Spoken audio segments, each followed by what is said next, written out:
안녕하세요. 그림빌 가족 여러분. 오늘 수요일 아침, 오늘도 이렇게 매일 한 말씀으로 또 오늘 하루를 시작하는 모든 분들에게 하나님이 나와 함께 하심으로 인하여 용기 있게 무엇인가를 도전하고 또 이렇게 부딪혀 볼 수 있는 그런 은혜가 있기를 간절히 기원합니다. 자, 오늘 저희는 사무엘하 오늘 8장 1절에서 6절의 말씀으로 함께 이 아침 시작하도록 하겠습니다. 사무엘하 8장 1절에서 6절의 말씀. 그 후에 다윗이 블레셋 사람들을 쳐서 항복을 받고 블레셋 사람들의 손에서 메덱 암마를 빼앗으니라. 다윗이 또 모압을 쳐서 그들로 땅에 엎드리게 하고 줄로 재어 그 두 줄 길이의 사람은 죽이고 한 줄 길이의 사람은 살리니 모압 사람들이 다윗의 종들이 되어 조공을 드리니라.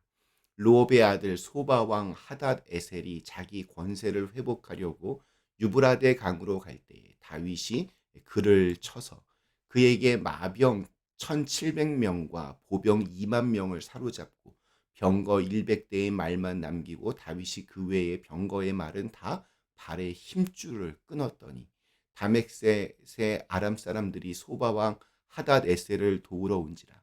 다윗이 아람 사람 2만 2천 명을 죽이고 다윗이 다메섹 아람의 수비대를 두매 아람 사람이 다윗의 종이 되어 조공을 바치니라. 다윗이 어디로 가든지 여호와께서 이기게 하시니라. 아멘. 네, 오늘 읽은 말씀에서 다윗은 주변 나라들을 정리합니다. 정복합니다. 우리 1절 말씀 이렇게 시작합니다. 그 후에 다윗이 블레셋 사람들을 쳐서 항복을 받고 블레셋 사람들의 손에서 메덱 암마를 빼앗으니라.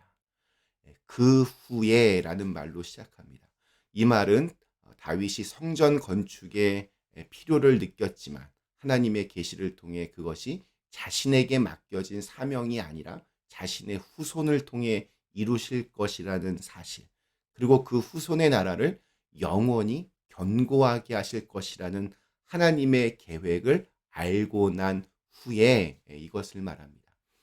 다윗은 넘치는 하나님의 은혜와 복을 받고 그 계획을 아는 사람답게 더욱더 적극적으로 하나님의 나라, 곧 이스라엘을 위하여 그 주위의 원수들을 정복하여 그 무릎을 이스라엘 하나님 앞에 꿇게 만듭니다.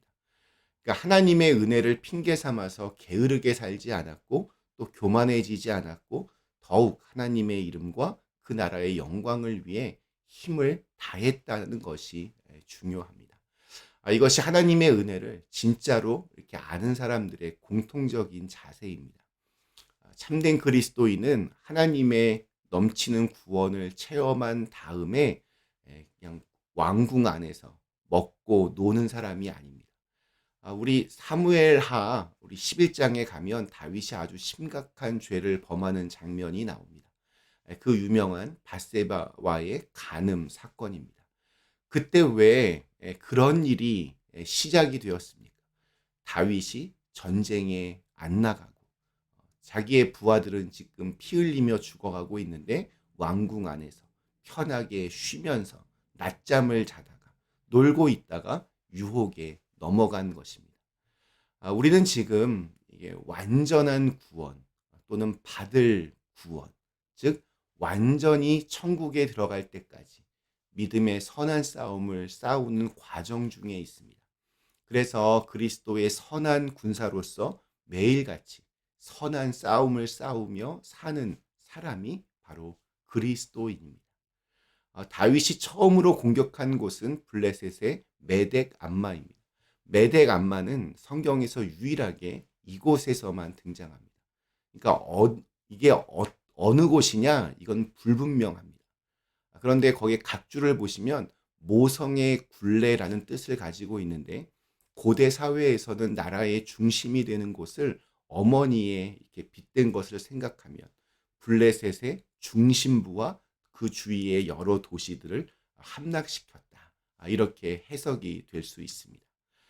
이스라엘에 있어서 서쪽이 블레셋이었다면 동쪽은 모압이 자리 잡고 있습니다. 블레셋을 정복한 후에 다윗은 동쪽 모압으로 가서 또다시 전쟁을 치릅니다. 그런데 이 장면에서는 전쟁의 참혹함을 그대로 느낄 수 있습니다. 전쟁 포로들을 두 줄로 세워놓고 한 줄은 죽이고 한 줄은 살려두었다고 합니다. 마치 그 총으로 하는 러시아 룰렛 이것처럼 아마 굉장히 극단의 공포심을 유발했을 것으로 보입니다. 그리고 이 때문이었는지 모압은 그대로 항복하고 이스라엘의 속국이 되어버립니다. 또한 다윗은 북쪽에도 손길을 뻗칩니다. 지금의 시리아 지역에 세워진 신흥국가 소바의 왕 하닷 에셀은 여러 지역을 정복하면서 그 시리아 지역의 새로운 강자로 떠오르던 시기였습니다. 다윗은 그들과의 전쟁에서 승리하면서 지역 최고의 강대국으로 부상합니다. 오늘 읽은 말씀이 조금 이렇게 불편한 분들도 계실 것 같습니다. 곳곳에 표현된 잔인함 때문입니다. 마치 게임처럼 사람의 목숨을 가지고 장난하듯 한 줄은 죽이고 한 줄은 살리는 것이나 말의 힘줄을 끊고 연합군에 참여했다는 이유만으로 시리아 사람들, 아람 사람들을 쳐 죽이는 장면은 이게 너무 좀 심한 거 아닌가 하는 생각을 자아냅니다. 그런데 이러한 구절들을 읽으면서 잔인하고 무자비한 하나님의 군대를 떠올리는 것은 뭐 보기에 따라서는 정의로워 보일 수도 있겠지만 중심 주제를 놓치는 그러한 오류를 범할 수 있습니다. 문자에 너무 집착하면 이렇게 큰 숲을 보지 못합니다. 오늘 읽은 말씀에서 우리가 주목해야 하는 것은 전쟁의 비참함도 또 인간의 잔인함도 아닙니다. 우리 마지막 6절의 마지막 문장이 중요합니다. 다윗이 다맥색 아람의 수비대를 두며 아람 사람이 다윗의 종이 되어 조공을 바치니라. 다윗이 어디로 가든지 여호와께서 이기게 하시니라. 전쟁은 원래 잔혹합니다. 전쟁을 하지 않으면 좋으련만 우리는 어둠과의 싸움을 해내야 합니다. 매일 짓눌렸던 그 과거와 싸워야 되고 내 마음을 지배하려고 스물스물 움틀거리는 부정적인 생각과 또 우울한 기운을 떨쳐 버려야 합니다. 나의 영혼을 위험한 골짜기로 인도하는 속삭임을 무자비하게 잘라내야 하고 또 여전히 옛 습관에 휘둘리는 마음을 좀 잔혹하게 도려내야 합니다. 오늘 말씀은 그 부분을 우리에게 던져주는 것일지도 모르겠습니다. 자, 그렇다면 우리 오늘 말씀 어떻게 요약해 볼 수 있을까요? 전쟁은 비참하다 혹은 하나님의 군대가 이렇게 잔인해도 되나? 이런 것은 오늘 말씀의 본질이 아닙니다. 이렇게 요약해야 됩니다. 하나님이 함께 하시니 다윗은 어디를 가든지 승리했다. 그리고 더 나아가서 우리는 하나님이 함께 하신다는 그런 말씀에는 집중하지만 다윗이 어디를 가든지 이 말에는 좀 소홀했던 것 같습니다. 즉 하나님께서 우리와 함께 하시고 우리를 도우실 수 있도록 하기 위해서는 우리가 줄기차게 전진하고 용감하게 걸어가야 한다는 점을 놓치지 말아야 합니다. 우리가 아무것도 하지 않으면 하나님의 도우심은 드러나지 않습니다.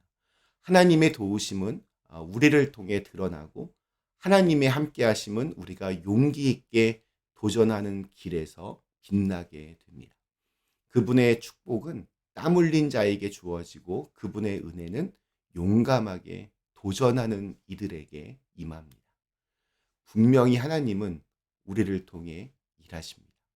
분명히 하나님은 우리를 통해서 그 이름을 드러내십니다. 그래서 우리가 그분의 도우심을 믿는다면 지금 용기를 내어서 시작해야 합니다. 그것도 치열하게 목숨을 걸고 하는 전쟁처럼 용감하게 도전해야 합니다. 오늘 우리에게 주신 하루 용감한 그리스도인으로 살아가시기를 기원합니다. 치열하게 도전하시고 용기 있게 시작하시고 그 속에서 주님의 도우심을 경험하고 또 이끄시는 인도하심을 느끼는 그런 귀한 날이 되시기를 간절히 기원합니다. 잠시 함께 기도하시겠습니다. 좋으신 하나님, 하나님이 함께 하신다는 것을 우리의 삶 속에서 우리의 용기 있는 도전과 첫걸음을 통해서 나타내고 드러낼 수 있게 하여 주시옵소서. 예수님의 이름으로 간절히 기도드리옵나이다. 아멘.